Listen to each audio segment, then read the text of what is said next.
Hello, it's Game Dog Def Gamer here, and welcome back to Let's Play Golden Sun. Man, once again, some more cutscenes, so I might as well blog a bit more. I just got back from, well, a few days ago, I got back from, a Boy Scout outing, which is why I didn't, post that many videos the last couple of days, because we don't have any internet out there. And I highly doubt watching me talking into a microphone on my laptop would feel really weird.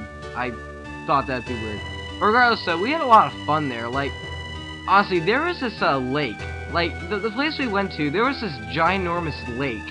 And it was frozen over because it's winter, but we're talking at least 8 inches thick ice. Yeah, it's that thick. So thick that we decided to play a football game on it. And by football game, I mean just us running around the ball and tackling each other on 8-inch thick ice. Like, honestly, that is so awesome. Like, you could probably drive a small car over that. And, we also saw a couple of movies there. Some guy was so awesome that he decided to bring one of those, like, miniature DVD players.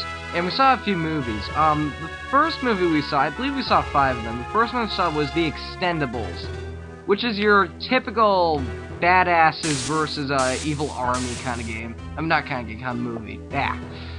Second one we saw was, Meet the Spartans, which is a parody of 300. If you're a fan of that movie, well, you're gonna laugh at it.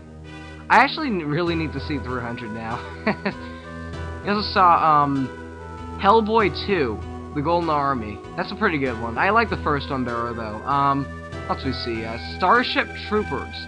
Which, by the title and, to a point, the, box cover, I thought it was gonna be some, like, parody of Star Wars again.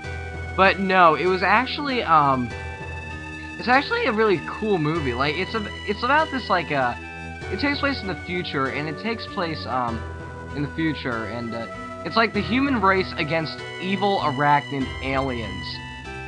Yeah, it's pretty awesome. The last movie we saw was, An American Werewolf in London, which was actually one of the original, it was one of the first good werewolf movies. It's pretty awesome. Yeah, so as you can see here, yeah, if you guys don't really like me blogging, I'm sorry about that, but it's really the only thing I can talk about and not get bored about during these videos with cutscenes, but unfortunately this is really the best I can do it with. And, well, I don't know. If you guys don't mind them, I'll keep doing them, but if you do, I can see if I can try and, like, get some trivia about this game, talk about that instead of my personal life. So, you know. Now, right here, this is, if you've been paying attention, this guy is asking if you want to save the world. Now, you know in most RPGs, how if you say no, he goes, haha, yeah, you're funny, just agrees with it. Well, in this game, you can actually walk out. Say no and walk out. And watch this. And so the world began drifting towards its failed destruction. The world died. Yeah. You can actually get a bad ending in this game. Man, this is by far the quickest RPG I've ever played. And if you press that selection, it boots you out to the title screen, which is pretty awesome. Oh man, I love that they made that addition. Most RPGs don't let you do that. So, let's actually pick the right answer this time. Let's pick yes. Oh man, yeah, I really like that they let you do that. How I found that out is I was on GameFAQs one day looking up a little guide, because I wanted to 100% run this game, and it's kind of hard without a guide, I'm not gonna lie. But I noticed in, like, the tips and tricks, section, there was something called Golden Sun Bad Ending. And I'm like, wait, what does that mean? I'm gonna have to read that. And it said that during this cutscene, if you say no, you can walk out and, voila, you beat Golden Sun by dooming the land, which is hilarious. I love that they let you do that. I never did that before, because, I don't know, whenever I play these kinds of games, I always like to play good guy and get, like, the best outcome I can. So I never really bothered to try that. So, yeah. So that's special right there. That right there is a special cutscene. I dare you to try that. It doesn't really change the game at all. Like, we're still gonna have the exact same game. So, now, we have to, go after Satoros Minardi and, the, people they kidnapped. Well, not the people kidnapped. We have to save the people getting kidnapped. And, and prevent the elemental lighthouses from lighting. So yeah. Ah, the Djinn. Yeah, in this game there are these characters called Djinn. Some people are kind of weird. Some people are kind of, like, it's actually kind of debatable how you pronounce it, but I'm actually, like, led to believe, like, I'm almost 100% sure that how you pronounce it is a Djinn. And, the plural for Djinn is Jinny, so if you hear some people say Jinny, that's why. I myself, well, I don't know, I never really pay attention and actually, like, read through these. I just, like, briefly skim over these cutscenes. So, when I first read that, I thought it said Dingy. I'm not even joking. I pronounced it Dingy. If you're wondering why I'm ranting about this, while talking about this, it'll become more apparent later why. I feel it'd be more appropriate now, because I'm going to be talking about, them a lot later on, when we actually get to them. But yeah, I actually pronounced it Dingy for a good, like, 6 years until I finally figured out it was pronounced Djinn. I'm like, what the heck? I've been pronouncing it something differently. And I'm still not 100% used to it. So if I accidentally say Dingy as opposed to Djinn, please excuse me and don't hate me, because honestly, I've been pronouncing it like that for years. I'm, like, it's Djinn, Game Dog. Djinn. Yeah, so let's head out tomorrow on our grand adventure. Yes, that's right. We're just getting into the actual game, into the overworld. Ugh, and now here are 2 children. Why is everyone hanging around the town gate? What? Didn't you hear? Isaac and Garrett are leaving Vale on their journey. I wish I could go. I hear it's going to be really dangerous. Oh yeah, so everyone's down there to say goodbye. And there's a puppy for some reason. Okay, why'd they add that in? Like, really?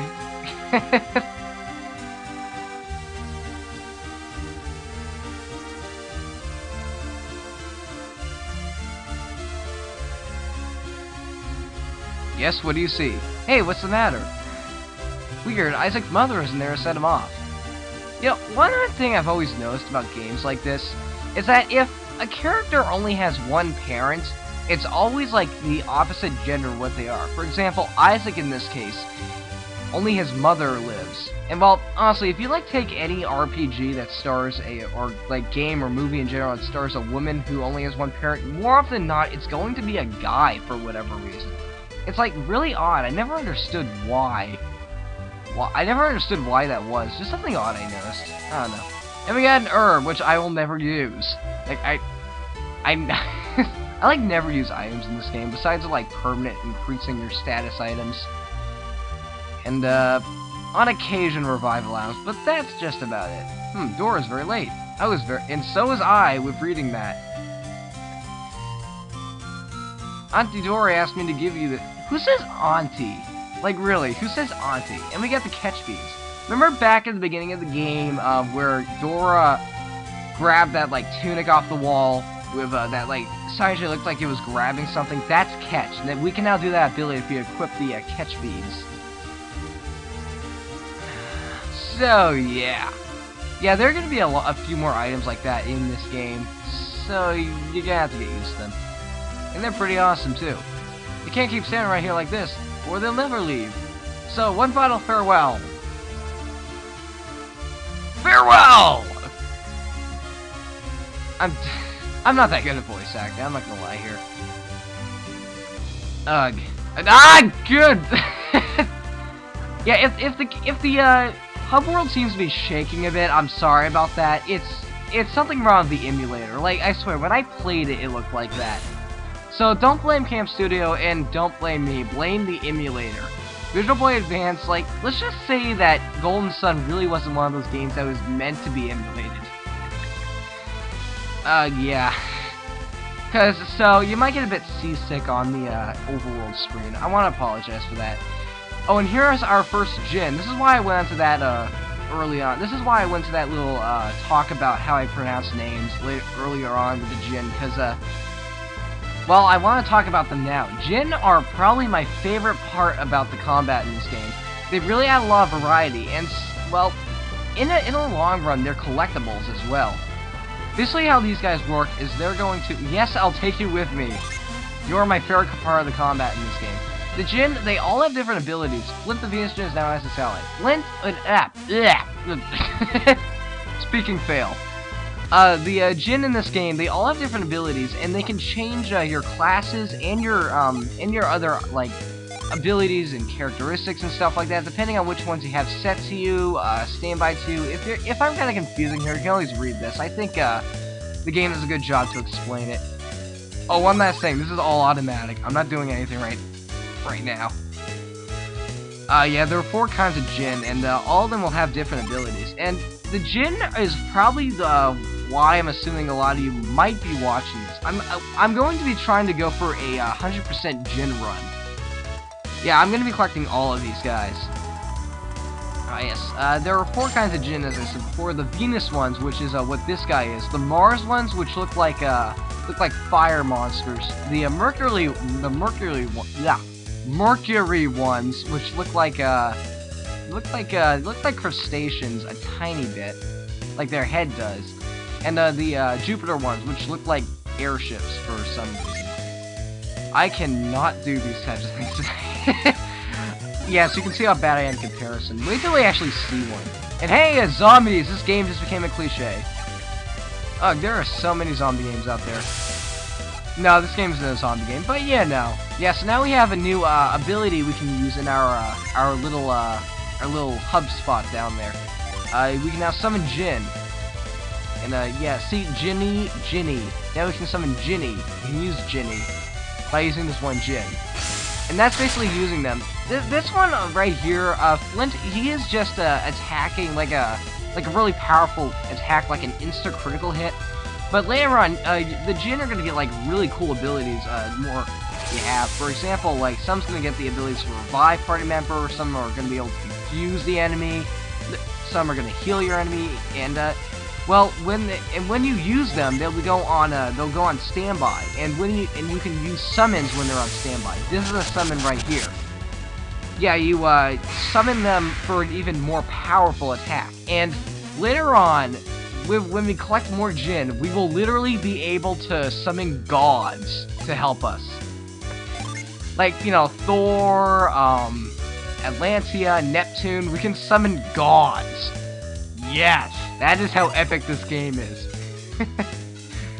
Oh man, the series is so awesome. Yeah, as I said before, this game likes to like interact itself with mythology, and I think this is the best example why. And I never used that function, the press select for help. I have never used that. Great, I'll join you now. Thank you. Please use your Djinn wisely. I want to do a voice of this guy, but I can't right now. And we also get this cool animation with the Djinn. Gaia Force! Click. The Venus Djinn Flint joined Isaac. So yeah, I'll see you guys next time on Let's Play Golden Sun. Goodbye.